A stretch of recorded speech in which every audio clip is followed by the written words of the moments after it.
Hey, folks, good evening or morning if you're watching this a different day or you're someplace else in the world. I'm your friendly neighborhood neuroscientist, Dr. Andrew Hill. This is Neurofeedback and Chill. So we do this every Monday, Pacific time, 6 p.m. Wherever you are, it's that time for you. And we talk about something regarding the brain, often neurofeedback or brain mapping. And so tonight I have a topic for you that's really about what helps and what hurts, what facilitates neurofeedback, what helps it work better, and what can get in the way. So it looks like I have about a 30-second delay on the live stream. So let me know if you can see me when I start streaming for you. I tend to have auditory audio and video stream issues for quality, but I can see 4 or 5 people rolling in. So hello, everyone. How are you guys doing tonight? Say hello if you are so inclined. Let me know where you are watching from. And let me know as you have questions. Tonight, to frame the topic, neurofeedback, this process of training the brain, has relatively strong efficacy rates. Meta-analyses do show impacts across conditions. Decades of clinical data are there. There's a recent PTSD study showing 79% reduction of symptoms. ADHD studies do actually show good results broadly, although there's a lot of confusion around what that literature represents. And we see some long-term symptom reduction. And I got to tell you, after 25,000 brain maps and 25 years of clinical practice, seeing people change, we know there's effects in attention, sleep, anxiety, trauma, substance use recovery, seizure, peak performance, creativity, all kinds of things. So when someone tells me neurofeedback didn't work for me, I don't doubt them, but I also don't think that neurofeedback necessarily failed. I think something specific usually went wrong. And when someone gets extraordinary results, it's also not just the neurofeedback alone. It's what's happening around it. So some of this may even apply to why there's weak effects in some of the recent meta review articles. But I'll get into that research more specifically in future videos. Let me stop and answer some questions, and then I want to walk you through what helps and what hurts. We'll start with what can get in the way. Let's see, a couple quick questions here. I'm guessing you guys can hear me. Just confirm if you could. Hey, Leo, nice to see you. Hey, Sonia, this is the Sonia. Hi, everyone. Hello, hello. Leah's got some questions. In clients with elevated delta over theta peak frequency, I think you might mean delta or peak or theta peak frequency. I'm not sure. Post mild TBI. So you've got slow brain waves running fast post TBI. Okay.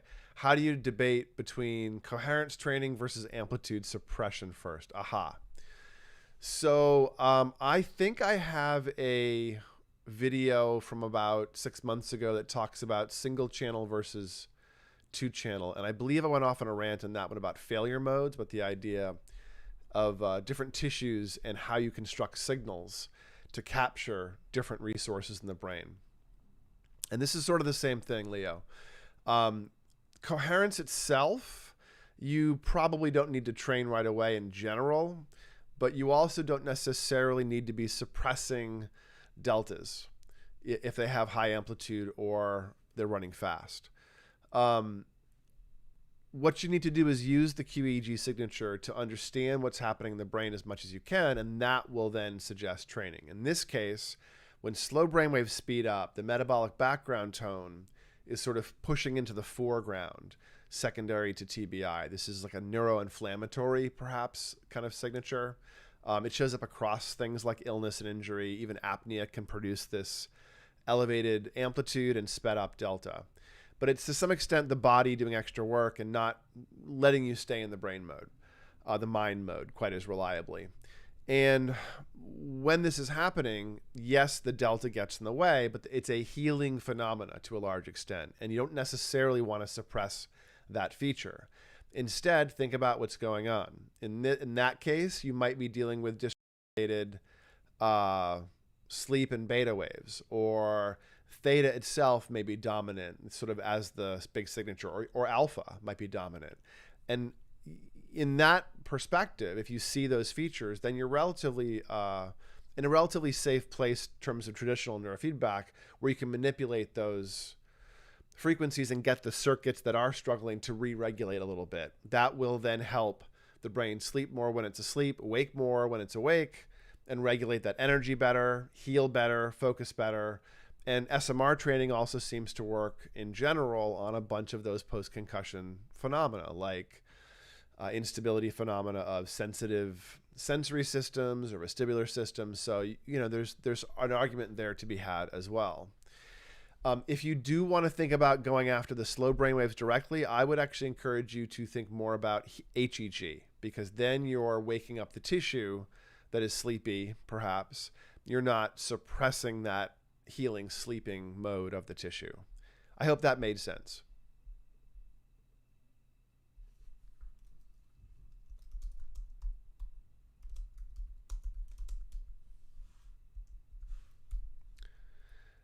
All right, so I just answered Leo's question, but then he told me, is he still live? So much so you guys can see me.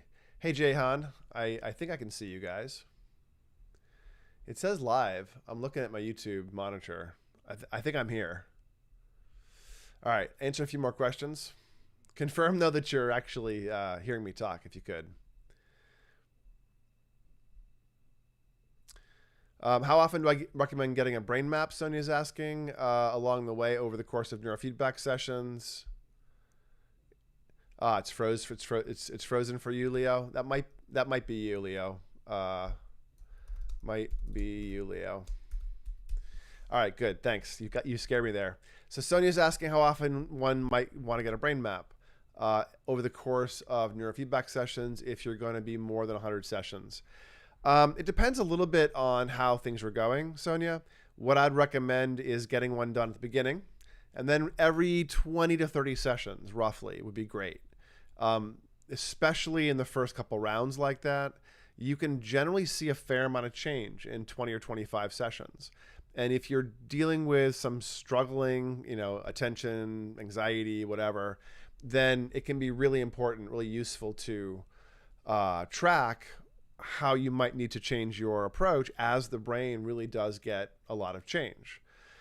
Deeper into the process, you might not need to map quite as often, and we end up with slightly slower progress in the changes at the same training after the first couple rounds of training. I am seeing my video stream jump a little bit, so we do seem to have a little bit of instability here. So Leo, sorry, it might not just be you. I might be frozen here and there. Hey, Guy Soleil, nice to see you. Maybe it's Guy Soleil, nice and French. How are you guys doing tonight? I see everyone rolling in. Nice to see you. Let me look and see what the, whoops. What happened to my stream?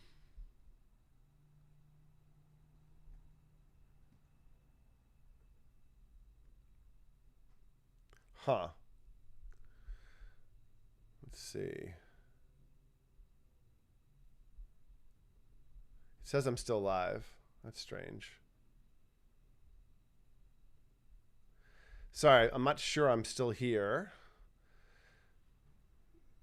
I gotta say, there's this, that's just not connected.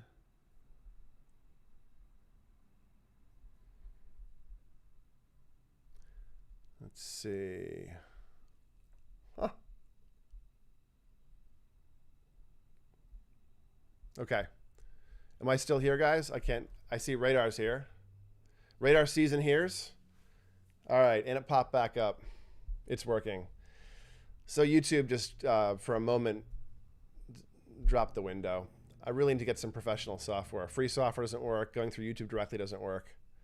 I appreciate the confirmation, everyone. Hey, Radar. Nice to see you. Thanks, Guy, for the confirmation, and Leo as well. Very, very nice. Thanks for the support. All right, so let's get back into the topic tonight. Unless you have more questions that I have to answer, I think I caught up with the answers. Ask more questions, and I'll I'll stop and answer them more. So as I was saying before YouTube confused me for a second, when neurofeedback's not working, I usually tend to find a cause, or tend to think I understand anyways why it's not working. So I wanted to walk through both sides of that a little bit and give you some perspective on how you might be able to both avoid things that can get in the way of your neurofeedback process slowing down or going in the wrong direction, and also maximizing some of the benefits you might get by stacking different interventions or optimizing different sort of behavioral phenomena. So first of all, think of this like a gym. This is really a fitness metaphor, the gym analogy. Neurofeedback largely is exercise for the brain. It's not metaphoric. It's not, exercising the brain, literally moving the tissue, exercising the tissue using a process of learning called operant conditioning, where it moves the brain activity over time and shapes that activity into a new place through repetition, through reward. It's very much like a skill acquisition, but it's involuntary tissue. At least when you're doing EEG-based training, you can't feel your brain waves, so you end up having this process of being trained and then noticing how you feel later. If you're doing something like HEG, where you're training the blood flow, you do have a little bit of voluntary control. And if you're training other aspects of the body, like heart rate variability, more peripheral nervous system, it's voluntary skill acquisition in biofeedback. But biofeedback on the central nervous system, or neurofeedback, is largely involuntary because you can't feel the stimulus behavior combination, the connection. But your brain can. Your brain notices that when it has just shifted, the outside world, in this case the game or the feedback environment, reacts. So there is sort of a feedback loop created, and the learning is shaped that way. But it's very much like an exercise metaphor. And when you work with someone, it ends up being very much like personal training or exercise, where the process is heavily individualized. So if someone had said, oh, exercise doesn't work, I tried it, I don't get in shape, I didn't feel better, you wouldn't question whether exercise works, period. You would wonder, well, what did you do? How often did you do it? Did you have a trainer? Did you have a pattern, a plan? Did you, do something specific? Were you doing shoulder raises maybe for your broken knee? Like, what were you doing? What was the actual method? And this is what's happening. Neurofeedback is not one thing. It's a nearly infinite landscape of exercise modalities you can combine to create change in people's resources. And so when you look at literature that's a little bit weak, you'll find a few things. The first reason you sort of see literature being a little weak is also the primary reason why it doesn't work all the time for some people. The primary reason, wrong target. The wrong thing is being trained. This is probably the single biggest reason why neurofeedback doesn't work for somebody, is that the protocol you're using does not match the brain. Now, the majority of neurofeedback research will assign one protocol, one standardized protocol to everyone with the same design. You have ADHD, let's do theta beta training at CZ, or anxiety, alpha training at PZ. One size fits all. But brains aren't one size. ADHD isn't even one brain pattern. It's at least 4 or 5, maybe 6 patterns. Recent work by, I think, Martin Arns confirmed that there's maybe 30 to 35% of cases of ADHD show classic theta beta ratio elevation. So it's not nearly as high or as deterministic, so to speak, as a pattern. But you apply this theta beta focused training to someone with ADHD, and their ADHD might come from a frontal hypoarousal or some other related phenomena, and maybe sleep deprivation, mimicking inattentiveness, and you're training the wrong thing, doing shoulder raises for your broken knee. So you have to match the exercise to the strategy, and the complaint, the goal, and the progress. The literature doesn't iterate, doesn't change the pattern over time, the thing you're doing. And anyone who's done neurofeedback or does it professionally knows when you do something to people, the same protocol, similar goals, similar brains perhaps on a QEEG, you get different results across people. And so you have to iterate over time to create this individual specific response. And that's starting to hint about other ways that neurofeedback can go awry or be suboptimal that I'll get into in a minute. But I see a question popping up here. A few questions. Wow. Leo's asking how meds and what meds usually impact the results. I'll cover a little bit of that. I have a note or two on that in a minute for you, Leo. Hold on. Stick with me. Watch for 5 more minutes. Good YouTube hygiene. Radar's asking, have I heard that HRV is actually quite high with anorexics? It's possible that HRV is fake and it just goes up when your heart rate declines. My take on HRV as a number is that it has very, very little meaning when you think about it across people as a raw number. There's something we don't yet understand, I believe. You know, some norming, some baselining, some within person metric that once we understand it, we'll be able to get a sense of HRV between people in terms of a number. But right now, as far as we know, HRV doesn't seem to be all that much of a grade as a raw number. You know, I've worked with a lot of sleep tracker companies and fitness tracker companies, as well as a lot of athletes. And there is a pattern in some athletes of having extremely low numeric HRV, and yet being incredible performers who are deeply relaxed people when they're not performing. And I've also seen several clients of mine who have poor metabolic health and not much fitness have very, very high HRV scores. Or I've met somebody who with dysautonomia with extremely high HRV. So the numbers themselves don't matter when you compare them between people. I think the real value of HRV is when within one person it starts to change. That means something. So if your HRV improves, you're likely improving your ability to handle stress and resilience, improving resilience, improving the ability to ramp up and down as you need. If your HRV plummets, you're likely getting stressed or sick. So I think within one person tracking it might be interesting, but the raw number I don't think is comparable between people, and I'm not sure we understand why at this stage. It's a great question though.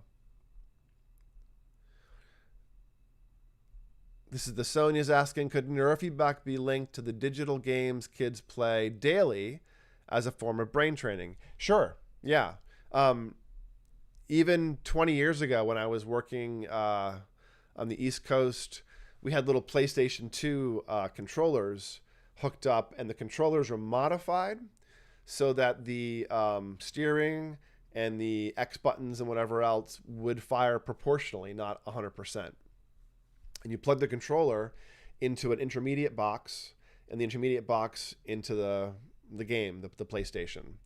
And then you would wear the regular electrodes and things and plug them into that box. This was a modified version of a pocket neurobics device made by, I don't think it was Play Attention or Smart Brain Games, but it was one of those related companies that was licensing pocket neurobics. It's not a device you can buy anymore, sadly, but it was a modified PlayStation controller that plugged into a modified 2-channel or 4-channel amp. And then that plugged into a PlayStation. So you kind of got parameterized control mechanically. And I got to say, while it was a powerful way to train the brain, it was disconcerting. It was too much yoking into that environment, and it would create a lot of unsteadiness visually, and it would be a little bit jarring to do. It would be very taxing and feel very uncomfortable to do much of it. It might be related to the phenomena. There's a game called Inner Tube where you fly through tubes, an old BioExplorer game. And years ago, I had somebody in an office. He was a test pilot for fighter jets. You know, guy who's seen a lot of extreme flying and G's and you know, hurtled machines through the air. And his son was doing a brain map in another room, and he wanted to check out a neurofeedback session. So we hooked him up, and we did this little flying game. And it was another one of these things where you could kind of control at that time. It was parameterized. And within 5 minutes, he was hurling in a wastebasket. You know, we managed to make a jet fighter test pilot motion sick within minutes. So I don't think it's exactly the same degree of severity, but the 3-dimensional and VR neurofeedback that's out there suffers from some of the same problems of creating nausea and environmental flooding or saturation, I think, somehow, really quickly for a lot of people. So I don't know that we're yet able to get to that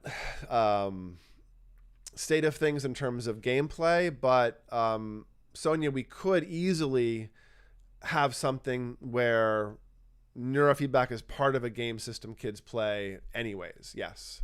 But I wanted to go off on a tangent and say that there are some unintended consequences of having kids focus through things that are parameterized feedback loops. So let's see. Radar is asking thoughts and experience with neurofeedback and asthma. I'm not 100% sure. I don't understand asthma super well. I've seen some colleagues talk about people getting good results from both asthma and allergies even, but I haven't worked a lot with respiratory complaints like that. I don't know my perspective. I believe it's autoimmune, right? That's the current perspective on asthma. One would assume you could help the immune system be less reactive the way you might in autoimmune disease, or the way you might in neuroinflammatory phenomena, post-Lyme. You know, there's things you can do with neurofeedback tools that could potentially do something there. But I wouldn't think of neurofeedback as a primary tool. I don't think it's going to have any impact on the, what are they called, eosinophils? I'm not a immunologist or pulmonologist, so I forget what those are called. But those histamine mediating immune mediated cells that are involved with the asthmic process. And I believe that there's a higher sensitivity or a higher amount of those people that suffer from asthma, and it triggers that breathing change and inflammatory cascade phenomena that is so uncomfortable and terrifying. My hunch is, at the very least, we could do things with HRV and other, regular neurofeedback and create more control over the sympathetic activation. And that would itself create less of a trigger for asthma, but I'm not sure to what extent the sympathetic versus parasympathetic axis, control will prevent asthma. I'm not sure how much the external, so to speak, pulmonary triggers and drivers are the way that works. So it's a great question. I do not know. Leo's also asking, with kids spending more time on screens and potentially dysregulating dopamine systems, can neurofeedback help restore healthier reward regulation patterns? Yes, but there's an assumption embedded in your question that I'd like to challenge. I think that the dopaminergic, reward-seeking, doom-scrolling, low tolerance for low stimulus kind of mode that we get put into by interacting with screens, I don't know that it's doing a lot long-term. I think that, we tend to get short-term adaptations in that system, and behavior, once changed, those systems can adapt very easily again. So I would argue that screens aren't probably doing as much as we think, even though there is some literature suggesting attention span phenomena. I don't think it's showing longer term things that you can't work around or scaffold around. It does mean there's, some responsibility to help people build in other phenomena beyond just being on screens all the time. But, we also want to teach people not to watch TV all the time or eat sugar all the time. So I think it's that sort of thing where, there's phenomena that are hedonic and appetitive in our environment all the time. And if we don't learn to interact with our own relationship with them and develop our own relationship with them, we will get tripped up by them. And so learning how to handle screens appropriately ends up being a part of a parenting challenge, mostly so your kid can learn to put the video game down and come to dinner without melting down through the arousal level shift. But the fact that it's happening is more about the habit and less about like an addiction or a long-term problem, I believe, at this stage. That being said, yes, when you do neurofeedback, you sensitize dopamine systems as far as we can tell. One sign of that is you get a very significant potentiation of psychostimulants. So if you're on dopaminergics, Adderall type drugs, Ritalins, other stimulants that are fairly classic, I believe methylphenidate as well, if you've been on them for a while, you have a certain amount of tolerance that's fairly significant, that's built up. And if you do neurofeedback, your tolerance goes away. 3, 4, 5 weeks in, there's usually a pretty big dip in tolerance. What that means is things like Adderall start working twice as strong, perhaps, maybe stronger than you expect, and kind of all at once over a couple of days. So it's something to be aware of. Not a big deal per se, and often people are trying to get off their medication when they do things like neurofeedback, so it's a good sign. But it's also a sign that we are sensitizing the reward system and the dopaminergic system in some way. And so I would argue that that translates very directly to evidence that neurofeedback would be that a screen sort of hyper-focus and blunted salience, if you will, and reward sensing, that should be helped by neurofeedback, just from that one example. Yeah.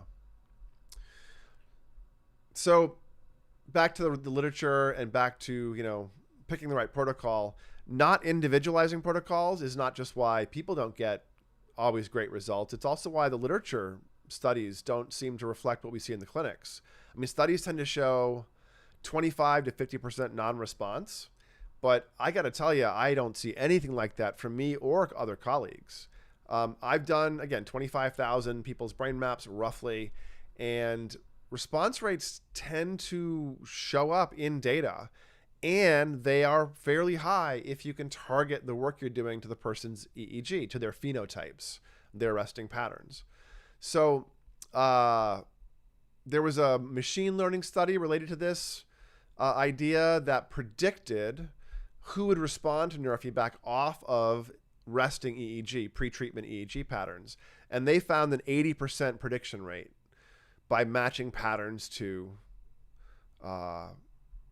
people's brains. So this suggests that non-responders aren't random. They're people with identifiable signatures that might fit into different protocol categories. And if you see these signatures, that'll help you pivot into a different approach. In the clinic, that's what you do. You say, this person's anxiety has a, here's a great example. Tic phenomena, blinking, coughing, vocalizations, biting your nails as low-key tics, or it can, build up into bigger tics, generally show up in a couple different places in the brain. Classically, you'll have the anterior cingulate fairly aggressively locked up, and usually in beta waves. And you have this sort of like OCD flavored phenomena happening at that point. Now, if it's pure theta waves, so not gas pedal, but disinhibition, you tend to have more of a stimulus cycling phenomena where you have songs stuck in your head, aggressive earworms or biting your nails is the tic. But if you have more beta waves, you have more motor discharge, more thoughts looping, that kind of thing. Very true in most people that have some of that phenomena going on. But if you're younger, below about age 10 or 11, instead of showing up in the anterior cingulate, you might see a lot of beta waves showing up in the posterior cingulate and get a lot of the same phenomena, the blink tic, the cough tic, the vocalizations. So that's a maturational thing.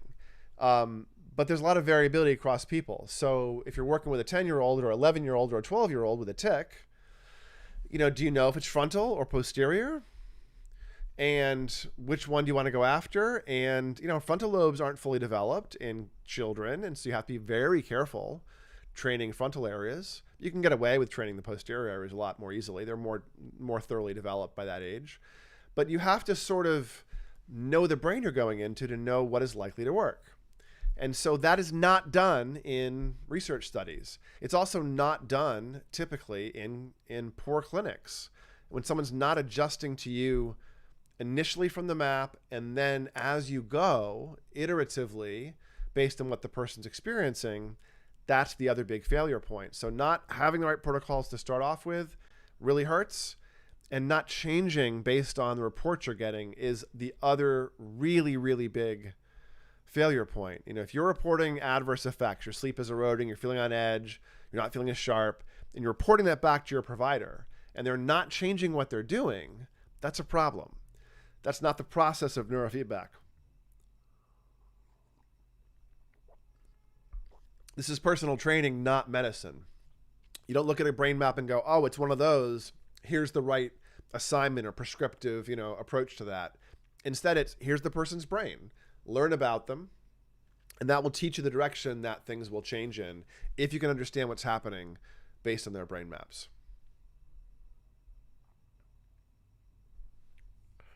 Here's a question I'm going to stop and answer for Leo. Can neurofeedback meaningfully enhance learning speed or cognitive efficiency in otherwise healthy people? I believe that it can, yes. There's a couple of weak studies on that in healthy adults. There's a couple on creativity, though, that are pretty good. And there's a couple on sports performance that are pretty good.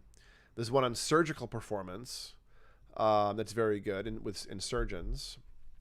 And in terms of the alpha speed of processing literature, most of the IQ and speed of processing literature looks at people with at least slight deficits, and the effects in people that are typical seems to be smaller. Now, I don't think the literature supports this. Sort of reading between the lines, my take is that if you have a deficit, meaning if your IQ is below 100, you got slowed processing speed or poor implicit awareness of patterns and things, or poor working memory. The pattern matching, the working memory, and the speed of processing make up IQ, essentially. Those are the behavioral and physiological, the cognitive neuroscience aspects, the body-mind aspects of IQ are speed of processing, working memory, which is how many things you hold in your mind, and implicit learning ability, or your ability to understand the patterns and extract the information without being told, and that includes as patterns change. So the only one of those we reliably measure on a QEEG or an EEG would be the speed of the alpha, which correlates pretty strongly with the speed of the processing. More accurately, because it's not the actual processing speed, it's the ability to turn the tissue on. And if you have good synchronous alpha and rapid alpha, you'll lift your foot off the brake and then the car surges into gear very quickly. And if you have very sloppy alpha that's not synchronized, or if it's slow, you lift the inhibition off and the system kind of creaks into gear a little bit less synchronously. And so the ability to snap information together and co-activate regions all at once, that's part of that speed of processing, that speed of alpha. That's the idle ability, able to be lifted away and put back into gear, essentially. And you can train the speed of the alpha with neurofeedback. In people with deficits, again, below 100 on a bell curve, I think you can get about a half a standard deviation, maybe a full standard deviation, based on some of the research literature, every 25 or 30 sessions. In people that are typical, my take is we're probably about half that at best. And I don't think it's a linear change. Once you've gotten rid of a lot of deficits, once you're well regulated, I do see effects slow down across goals. You still make change, but it's very discontinuous up to a certain point, and then it slows down. And at that point, what I see is for people that are high performers or good performers, if you're continuing to do neurofeedback, you'll get good, gradual small change, and every so often you'll get another discontinuous change. And you can't always predict when it is. A few times a year, you'll get another surge and leveling up. So I'd be curious for those of you who are on this channel, on this live stream right now. I know many of you have done neurofeedback. Have you experienced that? Have you trained for weeks and months and had these moments where suddenly things just kept getting better again later in the process? Because I know that early in the process it does for most people, but I'm curious if any of you have experienced that afterwards. All right, so now the next thing that can hurt neurofeedback and get in the way is drug use. Certain types of medication, certain drugs can get in the way. They really blunt the effect more than reduce it to zero. I mean, neurofeedback is based on associative learning, so you're still doing that. But every psychiatric substance really does change things a little bit. And if the drug is pushing your brainwaves really hard in some ways, then you end up with this blunted effect, especially for drugs that are involved with learning. So we would include things like benzos, Xanax, Ativan, Valium, Klonopin. Those probably are the worst ones. And they produce this increase of fast beta brainwaves, and they suppress alpha. And there seems to be this learning impact where things in general move a little more slowly. And so at higher doses, you're probably overloading this operant conditioning reward signal through blunting the opiate, signaling, because that's what's used for sensitivity in some ways, or for awareness and reward. So chronic cannabis, that can also get in the way a little bit. Although, again, if you do neurofeedback, it'll potentiate cannabis aggressively by wiping away tolerance, usually in about 3 or 4 weeks. You do get higher theta power if you use cannabis chronically. You might get alpha waves that are either sped up or slowed down. And those can both make it a little harder to get some changes around the alpha frequencies. So, again, for both those medication classes, or for stimulants, which get much stronger when you're doing neurofeedback, doesn't mean you can't do neurofeedback with those meds on board or those drugs. You have to just take it into account and adjust your strategy a little bit.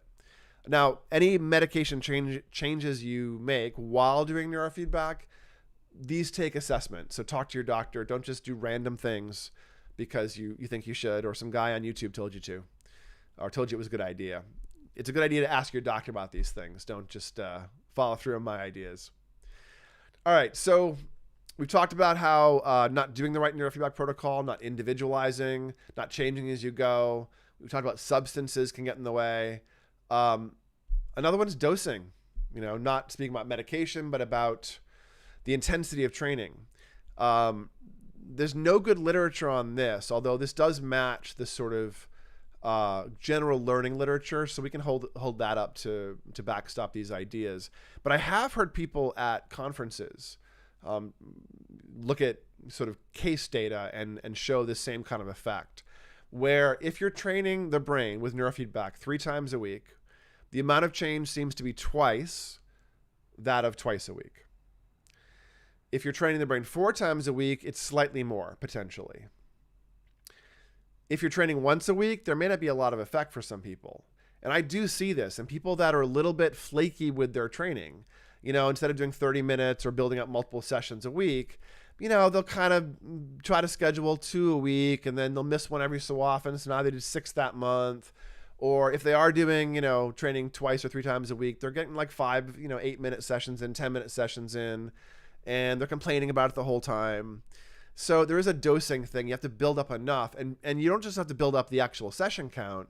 You have to build the session count, report back what you're noticing afterwards to enable the adjustment, and then train more. So you have to get the sort of machine, the little cycle going where your workout is being cycled enough to create the signal that the person guiding you can use to understand how things are changing and suggest what to do next. Let's see, other questions. Ooh, a bunch of questions.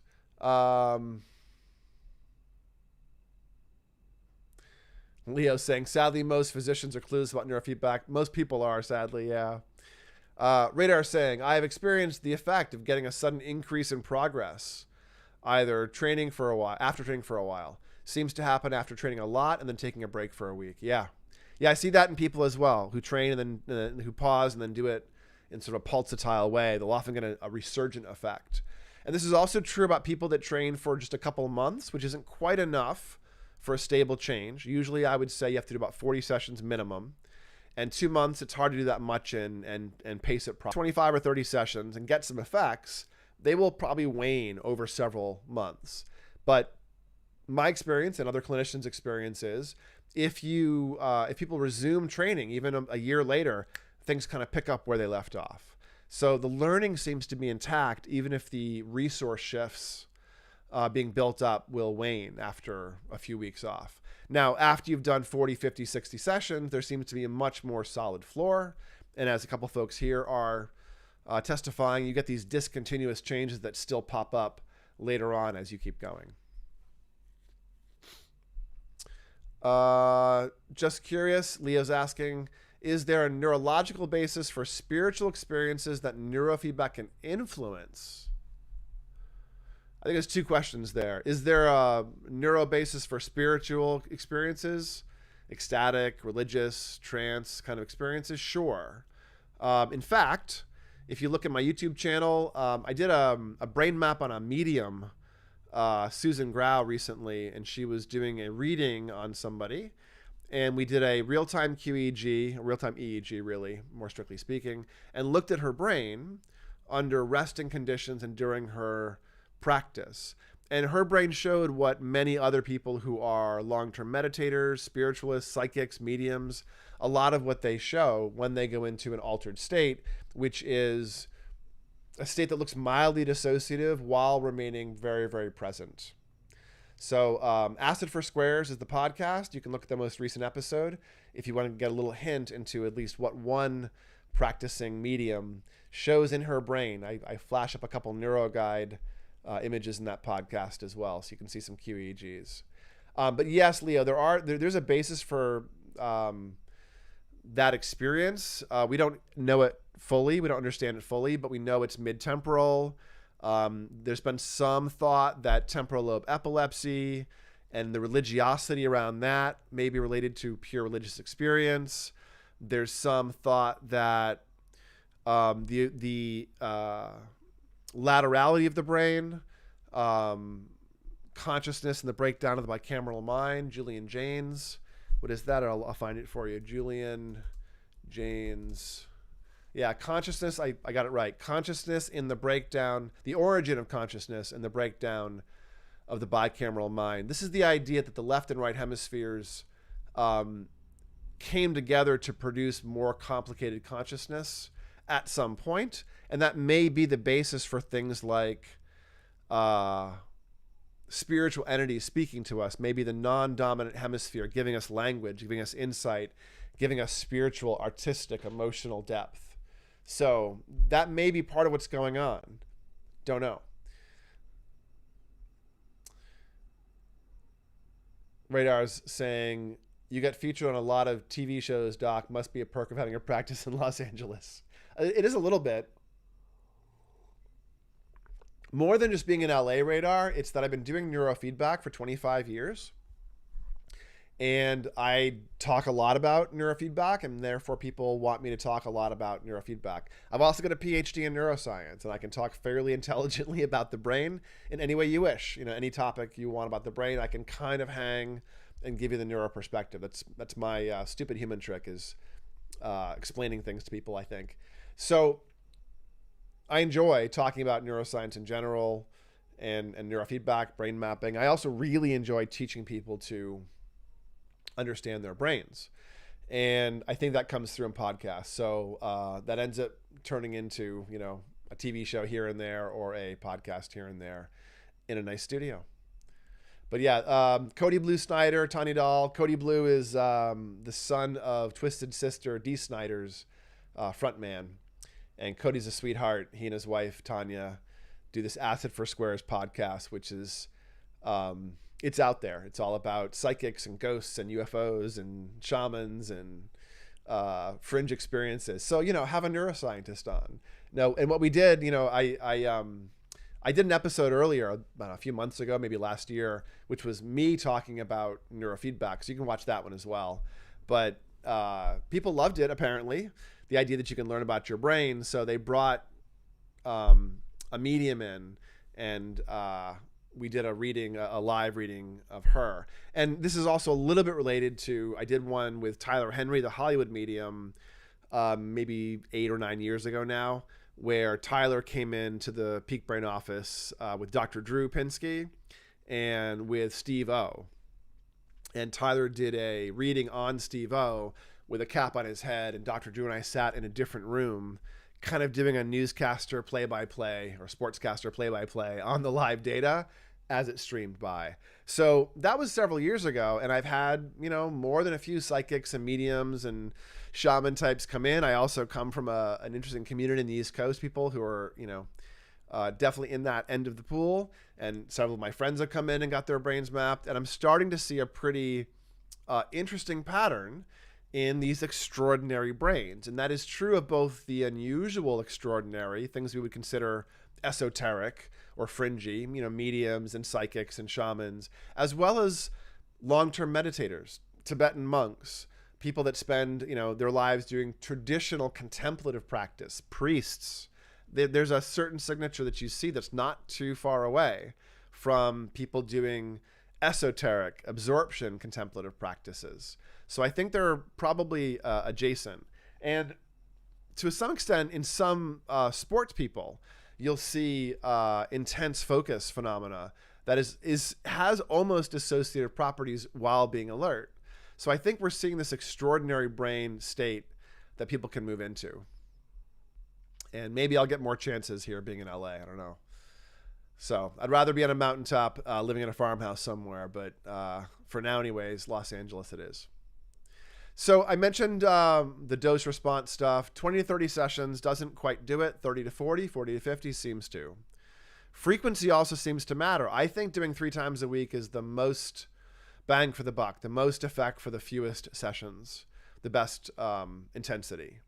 And also consistency matters more than that intensity. Regular, a couple of times a week, sessions ongoing, that'll beat doing 3 sessions and taking several months off, 3 sessions, taking several months off. So here's one important finding that's related. A recent meta-analysis showed that neurofeedback effect sizes actually increase at follow-up compared to post-treatment. And I see this all the time. I do free brain mapping for a year after people finish, so they can have plenty of opportunities to map their brain, develop more healthy habits, etc. But when they come back a few months after they finish and look at their QEEGs and look at their performance testing, it's typically even better than it was the previous time. I would say 2/3 of the time at least. And if it wanes, a little more neurofeedback locks it in, and then they get those better benefits. So there's a fair amount that, that I see that matches in the clinics. But the idea that someone is better when you measure them after a break, finishing post-treatment, that's interesting, right? That's exercise, that's learning. So most of the literature doesn't take that into account. So again, I would encourage you to think more about doing a few months of neurofeedback, not a few weeks. This 40 to 60 sessions is really a nice area. And then you often might have to go up into the hundreds of sessions with brain injuries or long COVID or autism that's significant. So this is personal training, not medicine. It takes time, and it's on the clock and in session count to build up effects. So, be patient, but if you are getting change, keep going because it keeps changing. Let's see, a couple questions or comments here. Leo's saying, I was working in a forensic psychiatric setting and observed a lot of hyper-religious themes in psychosis. Yeah. Was wondering if there were any specific network dysfunctions associated with it. Yeah, Leo, I think it's medial temporal lobe. I think religiosity and medial temporal lobe stuff is the phenomena you're looking at. Look at PubMed and dig it up. You'll find that, I bet. There's also temporal lobe epilepsy, which theoretically can do the same, although what you're describing, hyper-religious, tends to be much more common in things like schizophrenia. So, it's not necessarily temporal lobe epilepsy, but there are seizure disorders that masquerade as psychosis, successfully masquerade, and they're never well diagnosed. But then you give somebody an anticonvulsant, which happens to be a neuroleptic or vice versa, and you get control over your thoughts because the seizures were controlled. So I don't know, but if I was working in that kind of environment, Leo, I would encourage them to be doing EEG screening, and anyone that had significant focal slowing, do neurofeedback, and I would bet you would get a significant reduction in symptomology, as well as, of course, suffering. So this is the Sonia is asking, or actually noticing, not many neurofeedback practitioners have studied neuroscience. I would say that not many have studied it deeply. To do something like the BCIA, you have to do a couple of courses. But that's not really enough to understand the brain deeply. So you have to both do the basic coursework and understand the brain and then practice in the space. And so while I think a BCIA certification is fine, it's not either necessary nor sufficient for being good at neurofeedback. There's lots of ways to get good at it by becoming better at knowing the brain. And just having a BCIA cert where you took that one neuroscience course on physiology, you're right, it's not enough. More importantly, Sonia, it's not that people haven't studied neuroscience, it's that a lot of practitioners move into the field after a 5-day workshop, learning about one particular software package and one set of marketing, and don't really have a clear sense of how to train the brain, let alone how the brain works. So there's a whole process about moving people through change that's actually fairly complex. and takes management and attention and care. And that plus needs to understand how the brain works a little bit, creates a landscape where the provider, even using wonderful tools, the provider has to still do a fair amount of management of the process and individuation of the process. And some of the tools that people get in even fewer, especially people that don't certify or don't do education on their own and buy these one-size-fits-all systems and don't do any preparation. Now it's all based on the marketing. And what happens when they don't get good effects or get side effects, that's when you're in trouble with those types of providers. So one good way you can stay away from the underprepared provider, honestly, is if they're doing brain mapping, most people are either good or trying to become good. Most brain mapping or quantitative EEG people have invested, 10 grand or more into hardware and software. They're learning it, and they're usually getting mentored by somebody else who's either processing and reviewing data with them, or they at least have that ability to be at the level of the brain itself. And so now the question becomes, can they describe, explain, etc., your brain to you working with your data? Are they seeing what you care about working with your data? Is the process explainable to you? That ends up being the most important thing. And so to do that, the provider has to be good at understanding the brain, but all you have to be comfortable with is your ability to communicate with the provider, be heard, be listened to, etc. The provider has to then know enough about the process of neurofeedback and brains and your goals to create those individualized protocols and then adjust as you go.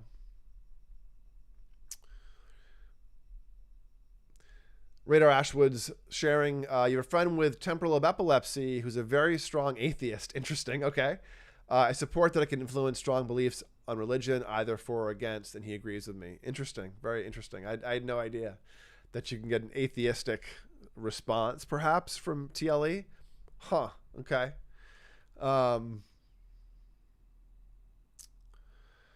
Leo's letting us know one type of neurofeedback software people don't study neuroscience, specifically the one type that doesn't use the QEEG, forget the name, and then Neurooptimal. Yeah, Neurooptimal is an auto-adjusting system. They will argue a lot about what it's doing. I believe that it's doing a standard form of operant conditioning done really rapidly, and it's doing fairly middle-of-the-road things, kind of weakly, based on earlier versions of the software I used to use, or at least be exposed to in my when I was learning neurofeedback years ago. But they will argue it's a different thing entirely and not exactly neurofeedback. But they don't do brain mapping. They don't do session-based adjustments, symptom-based adjustments. It's really just kind of self-running. And yeah, those providers usually are buying kind of like a franchise or a territory device.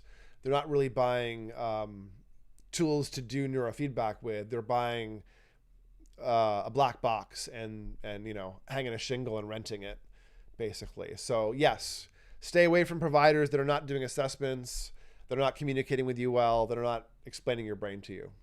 That's definitely why things can get in the way. So other stuff that can get in the way, one is sleep. If your sleep is really off, if you're staying up all night again and again and again, this can make the neurofeedback move slowly.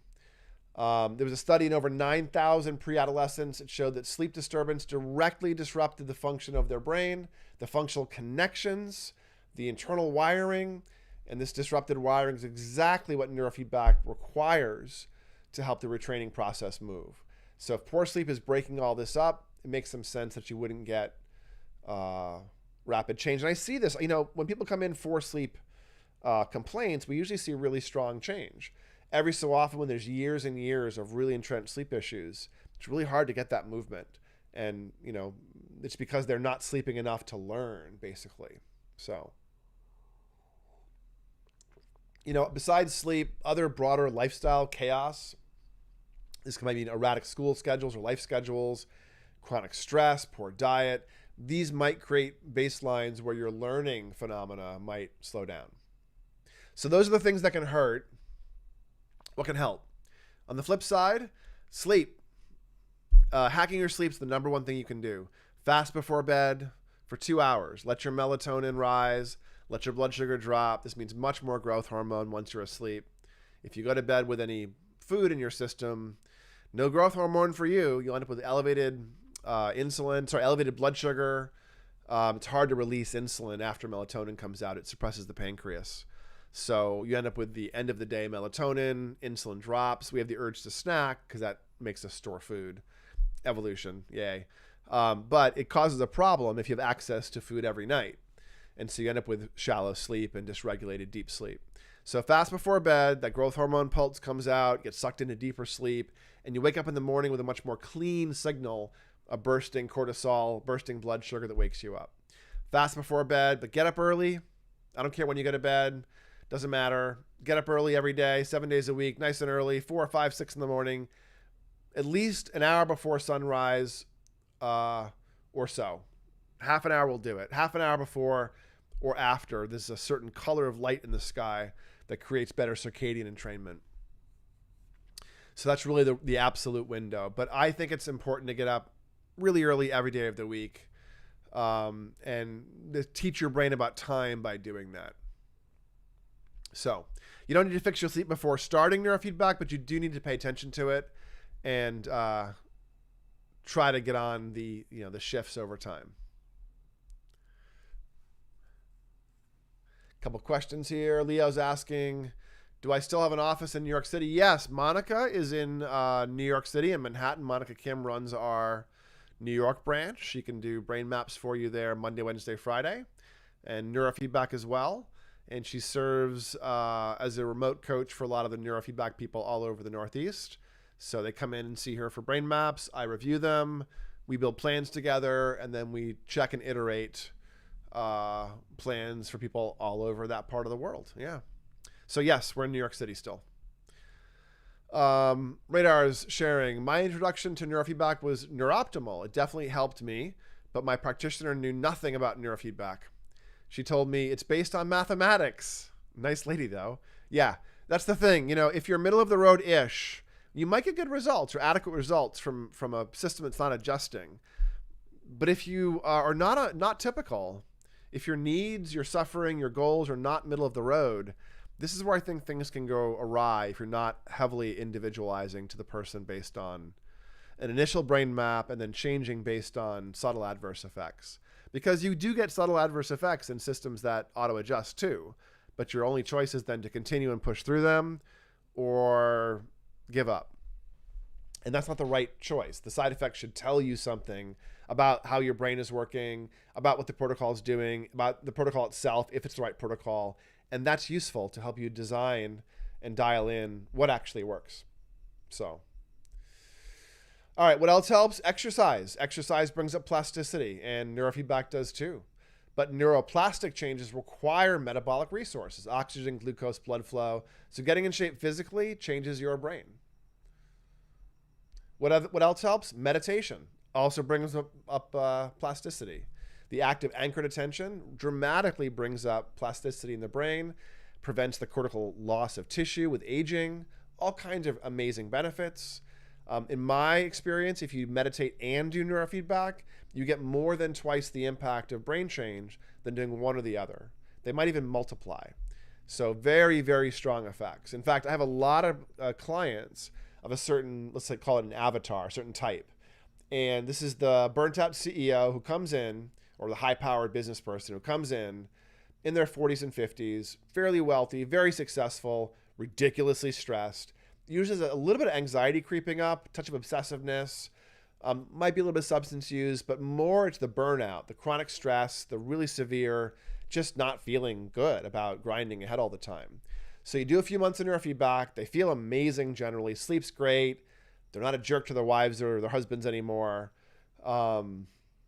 Substance use stuff's dropping away, they're more flexible at work, they can put down work at the end of the day, like really good results. They decide to do a few more months of neurofeedback and they're like, hey, what else you got? This is great. We're going to keep working on this, but can I layer something else in? And I'm like, oh, yeah. Let's have you start meditating. Here's a meditation teacher for you. Here's a practice for you. Here's a journey. And I get these fairly meditation naive, button down corporate types to start meditating. And a few months in, they're like, doc, we got to talk. Oh, what's going on? So I've been meditating reliably, and recently when I meditate, weird things happen. Oh yeah? Yeah. balls of light fill me up, and warmth suffuses my body, and I am lifted and feel like time has stopped, and my mind goes so quiet that I'm not sure I have one anymore. Very strange experiences. And I chuckle because what they're describing are the classic experiences of absorption called the jhanas. And so you get these 50-year-old, burnt out executives who haven't ever meditated in their lives start meditating, and 3 months in, while doing neurofeedback, 3 months in, they're starting to spontaneously report the first 4 jhanas, the first 4 absorption experiences that come with advanced meditation practice, often with a decade or more of meditation, of concentration style practices. So you can see these phenomena. If you want to learn more about the jhanas, and somebody I know is like, wait, what? The jhanas, Jhanas. The jhanas, a relatively approachable book written by Rick Hansen, is called Buddha's Brain. And it talks about the different jhanas and the absorption states and how we think about them from a somewhat neuro perspective. It's a bit lightweight. If you like my content, this is easier to consume perhaps than mine is, because I tend to go pretty deep. So check that out though. Buddha's Brain, Rick Hansen. Leo's asking, any supplements you recommend to do with it? To do with neurofeedback? Maybe. Yeah. What's the practical benefit of the jhanas? Great question, Radar. I've had more than one meditation teacher call the jhanas Zen masturbation, because the absorption states might be a distraction from the dropping of suffering and anchoring to the present moment and the attachment stuff that many of the meditation practices seem to be pointed towards. And the intense experiential aspects of it that come in the jhanas, come in the absorption experiences, the strong concentration practices, a lot of meditation traditions would look down their nose upon as being shiny objects that distract you from the path, essentially. I would argue that exploring your brain and developing your resources is often its own benefit, its own reward. But the absorption experiences, in general, all forms of meditation are anchoring your attention. And as you practice a form of anchoring, you get better at doing it. So I would argue that there will probably be very strong benefits in being able to attain jhana states, not from getting to the state, but from having the concentration practices to sustain that well. That will have secondary effects that are very powerful. For instance, the left precentral gyrus responds very well to concentration practices. So you could do, beta SMR training and improve your focus, improve your sleep, or you could just do strong concentration practices, absorption practices for the same tissue. So, could be useful. So Leo, supplement with neurofeedback? Maybe, maybe not. Just like I don't blanket suggest neurofeedback protocols, I don't really blanket suggest supplements. I will say, if you're going to pick one though, or one category, omega-3s would be the supplement category that may help neurofeedback progress and accelerate better. I mean, you're using your brain. It's made up of DHA. There's a form of DHA that's bound to choline that gets into the brain past the blood-brain barrier called lysoveta, Lysoveta. There's a form of choline itself called citicholine or CDP choline that gets past the blood-brain barrier and creates cholinergic metabolism and seems to improve speed of processing as well as trigger remyelination. So those are 2 compounds I often recommend people think about or look into a little bit, depending on their goals. But again, a lot of this depends on your goals more than blanket supplements. So let's see, what else helps? CBT, cognitive behavioral therapy. CBT changes the brain top down. Neurofeedback is more bottom up in some ways, and those really can meet in the middle. I mean, I can't tell you the number of people that send me clients that are somatic experiencing therapists or brain spotting or EMDR therapists, because they're working on very related phenomena, and the neurofeedback help gets the brain out of the way, or family systems people as well. Really gets the brain out of the way when you first do neurofeedback. So There also are some studies that show combination of therapy and neurofeedback. There was a 2023 randomized controlled trial that gave folks with major depression. They did fMRI-based amygdala targeting neurofeedback before CBT, and either primed them with neurofeedback or they didn't. And the folks that were primed with neurofeedback showed larger and longer lasting benefits at a 12-month follow-up. So you can front load therapy rather, with neurofeedback, and it potentiates the therapy.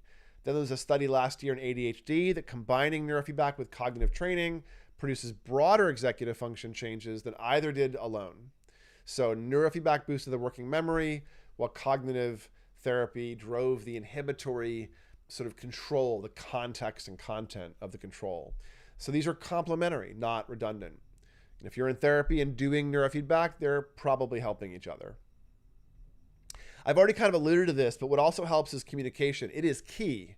Communication is key. You must tell your provider what you're noticing day to day towards your goals, towards any reactions you think you're having from the sessions, and what else is happening in your life that affects your goals, what suffering, what frustrations, what wins you're having. As you iterate through that, the provider will change what they're doing if they're doing their job well. And they will tell you why if they're doing their job well.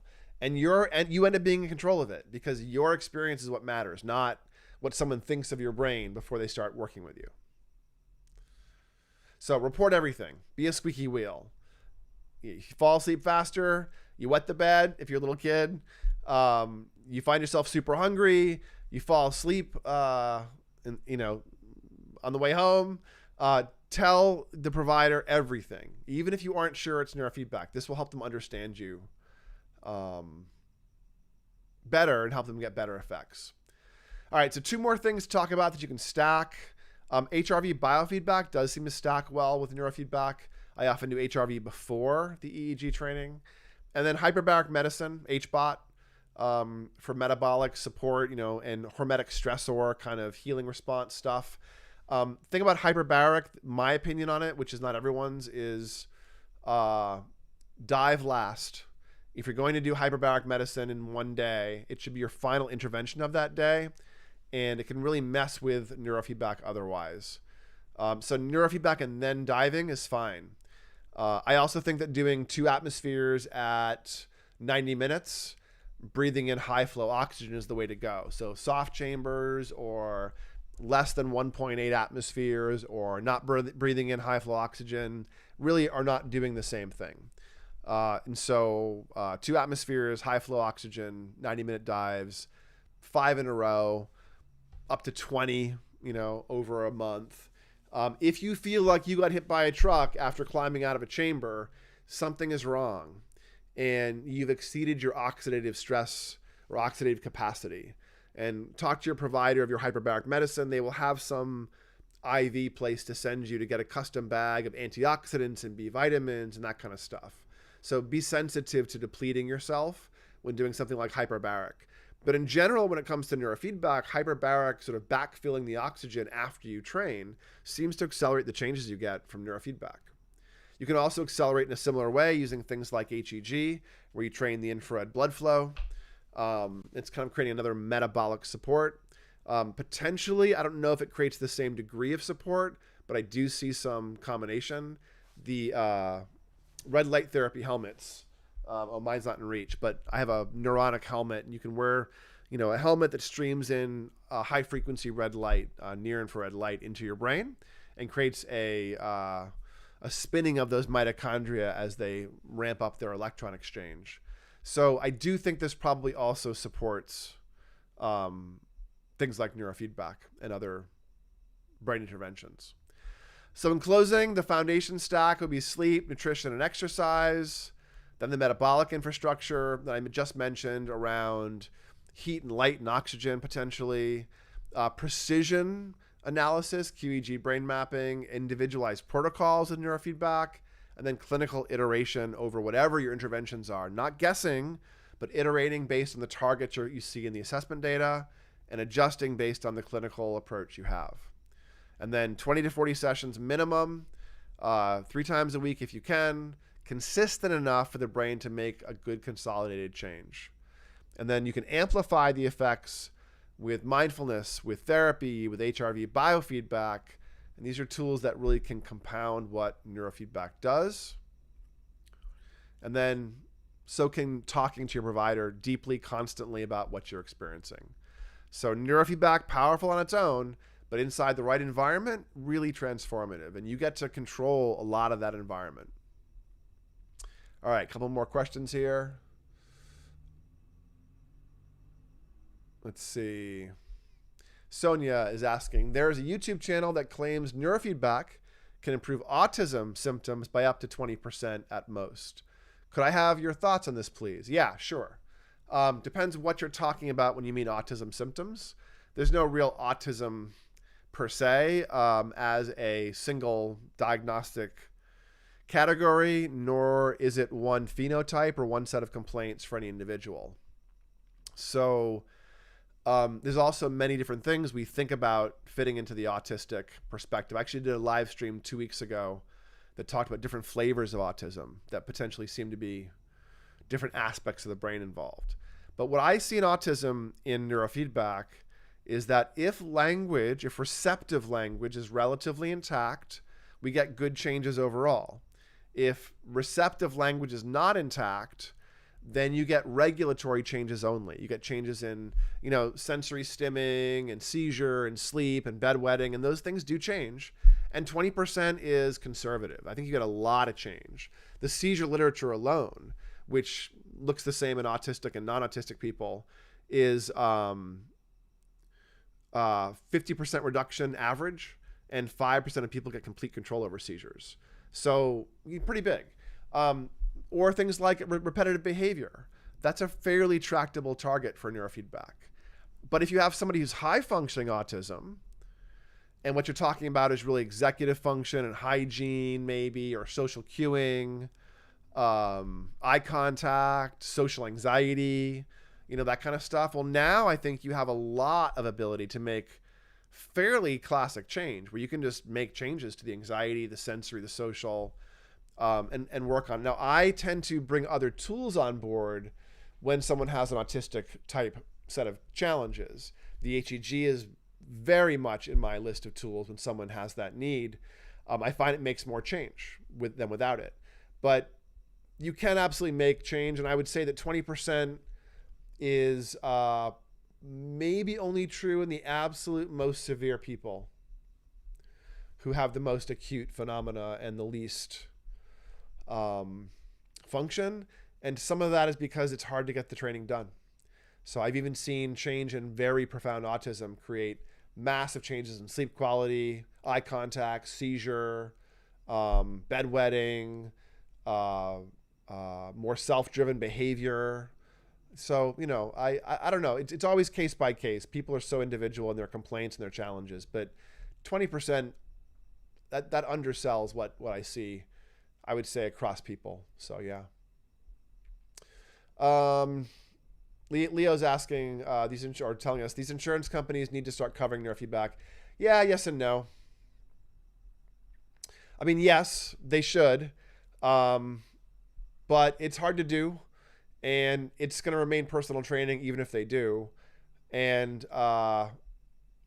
providers already charge too much for it. So I would rather find a way to democratize it into everyone's hands versus take it up out of our hands. And so I'm building tools to manage neurofeedback, to track neurofeedback. I'm writing books about how the brain works. On that note, hey guys, check this out. I have not released it yet, but I'm going to release probably next week. I think I said that last week, but the editing's almost all done. Where's that image here? Boom. So I'll be releasing next week this book. If you would like to get on the list to be notified when it drops, there's a link in the description, or you can go to giftedandtortured.com and sign up. So go to giftedandtortured.com and sign up for an announcement, and I'll tell you when the book's ready. And I'm going to be getting 100 author copies and signing them and sending those off myself to the first 100 people who purchase. And so what I'm going to do is announce the release once I have a proofed copy done, which will be another week or two at this stage.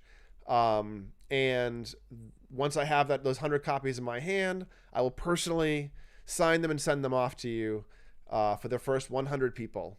And I'll number them in case I happen to become a famous author one day. You can say you bought a paperback that had a number on it.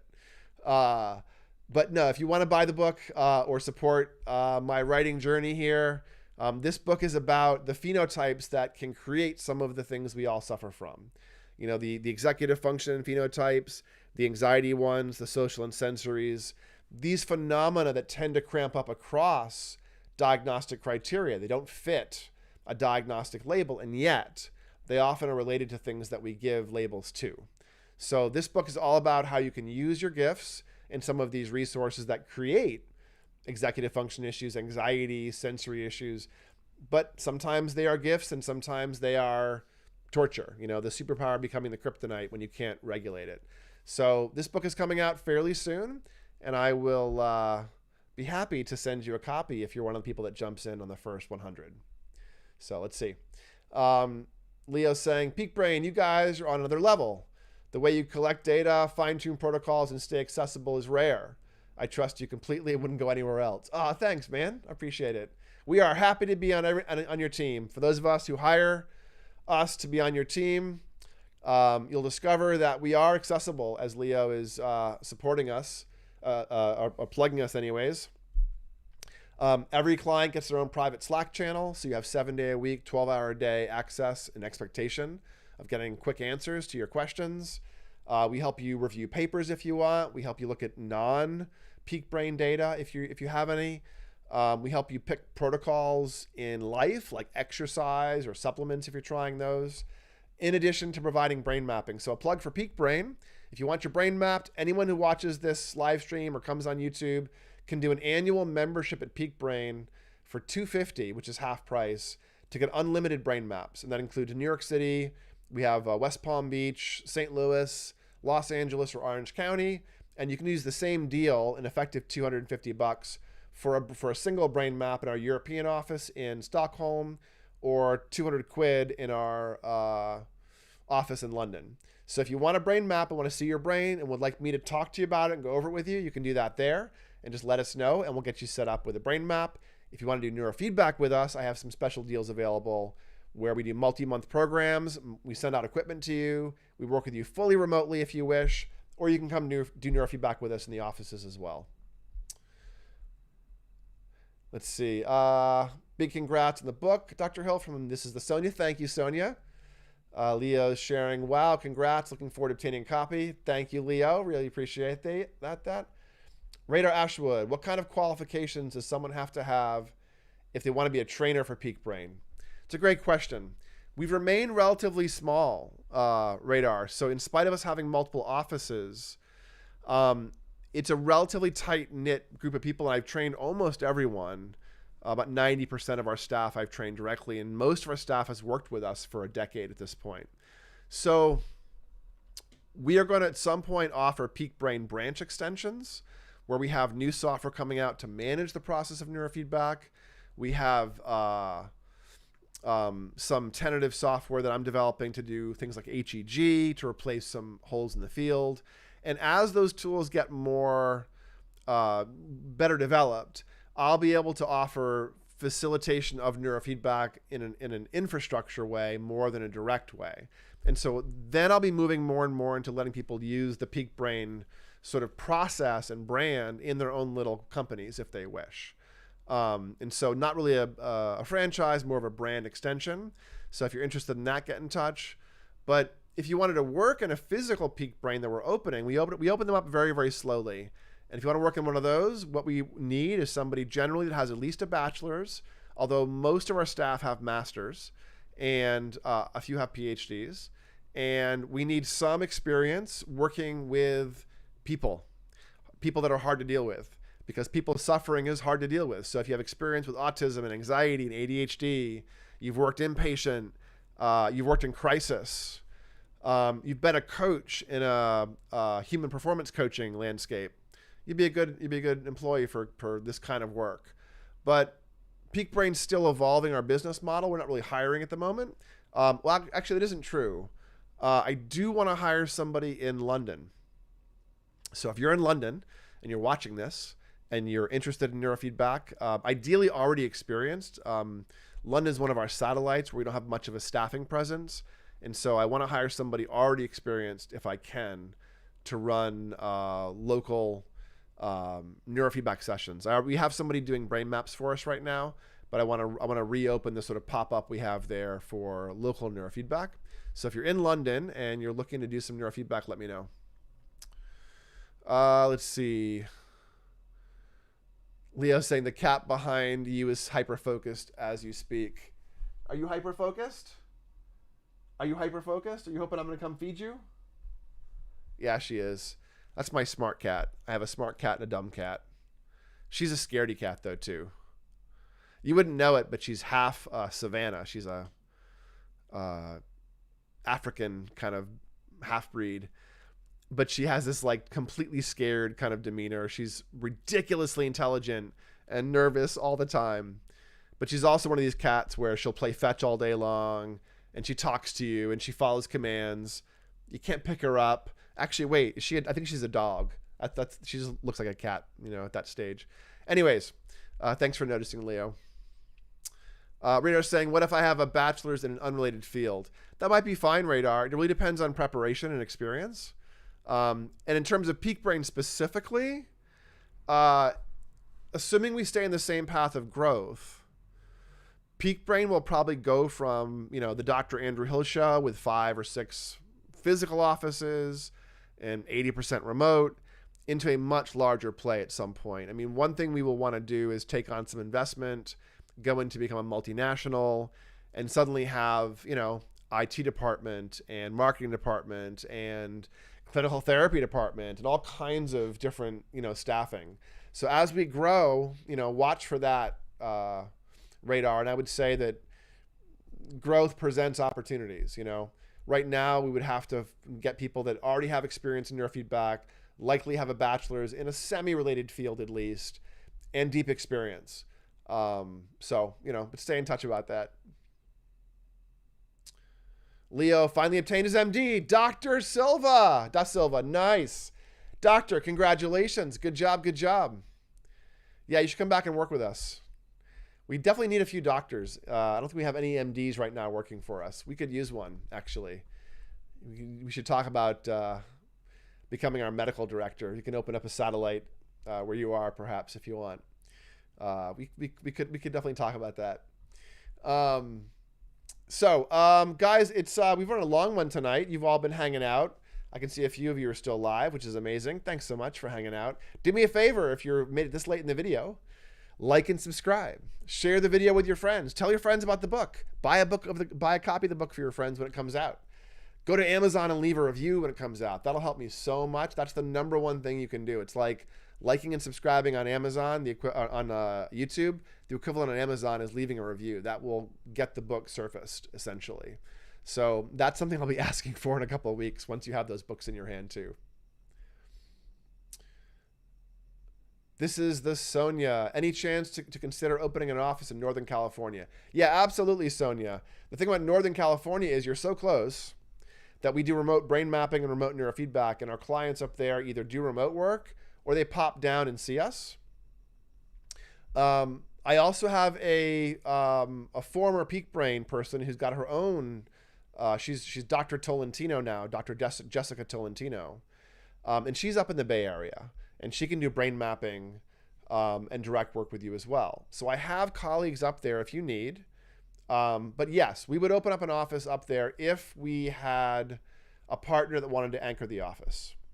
At this stage, because we've gone so remote, I don't really need a lot of physical presence, and it's very expensive to open a physical office. So what we tend to do is find a partner that has congruent business that wants to do neurofeedback, or we do a solo staff style pop-up and grow from that kernel and find ways to do business development.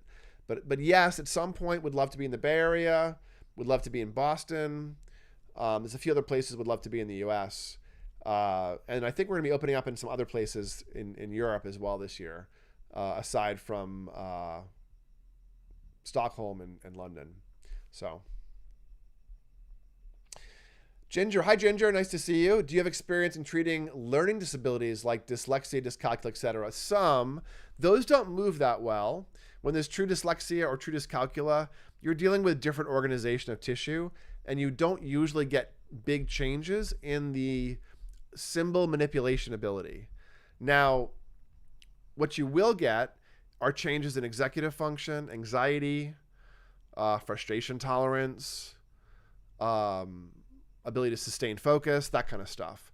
And that will help somebody with dyscalculia and dyslexia often muscle through. But it's very difficult to change those deeply organized tissues of symbol manipulation. If you don't have typical ones, they don't seem to want to change. And those tissues are also tissues that shut down a little bit. They lock down to some extent after age 8 or 9. So they get even harder to change after that. So maybe is the short answer.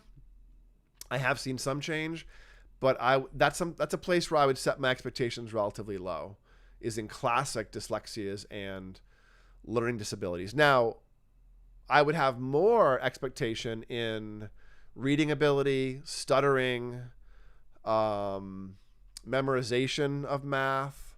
So there, you can do some things. And also dyscalculia and dyslexia are generally not acalculia and alexia. It's usually on a spectrum.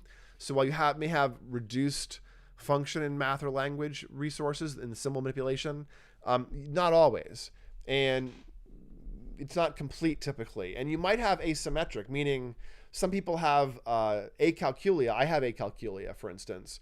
And I have it not because of funky communication between my math area and other areas, but because I have 2 language areas. Somebody wasn't looking, and instead of a language and a math, I got 2 language and no math, which is one of the ways you can get dyslexia, or rather acalculia, dyscalculia. So in that case, am I ever going to be able to train the ability to do simple math in my head? No. But my executive function's decent, my working memory is decent, and I can do conceptual math in my head, no problem.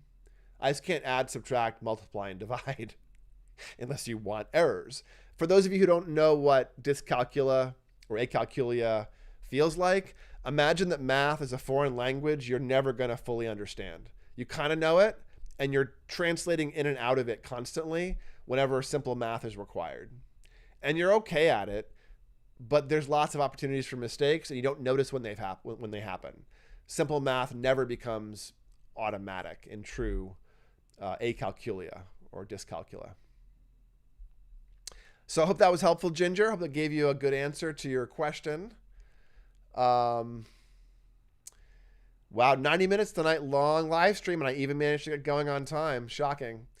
All right, so I'll have to think about what I'm doing next week. I might just drop this book, and if it's not ready, I will do another topic specifically. But, you know, I shouldn't tell you this. It's bad form for book releases. But part of writing this book was pruning out, you know, this thing was pretty big. After I did a long brain dump, it swelled up to like, 140,000 pages or something, 140,000 words rather, which was way too long. It's like 600 pages. And now it's down to 400 pages. So it's pretty weighty at just over 100,000 words. And this is as big as I'm going to make it. But I pruned out another 20,000 words and then got sucked into that and wrote more of that out. So I have a companion book that I'm working on that I'll probably get out in about 3 months. Maybe sooner at this stage, but that book is about mindfulness exercises for the dysregulated brain.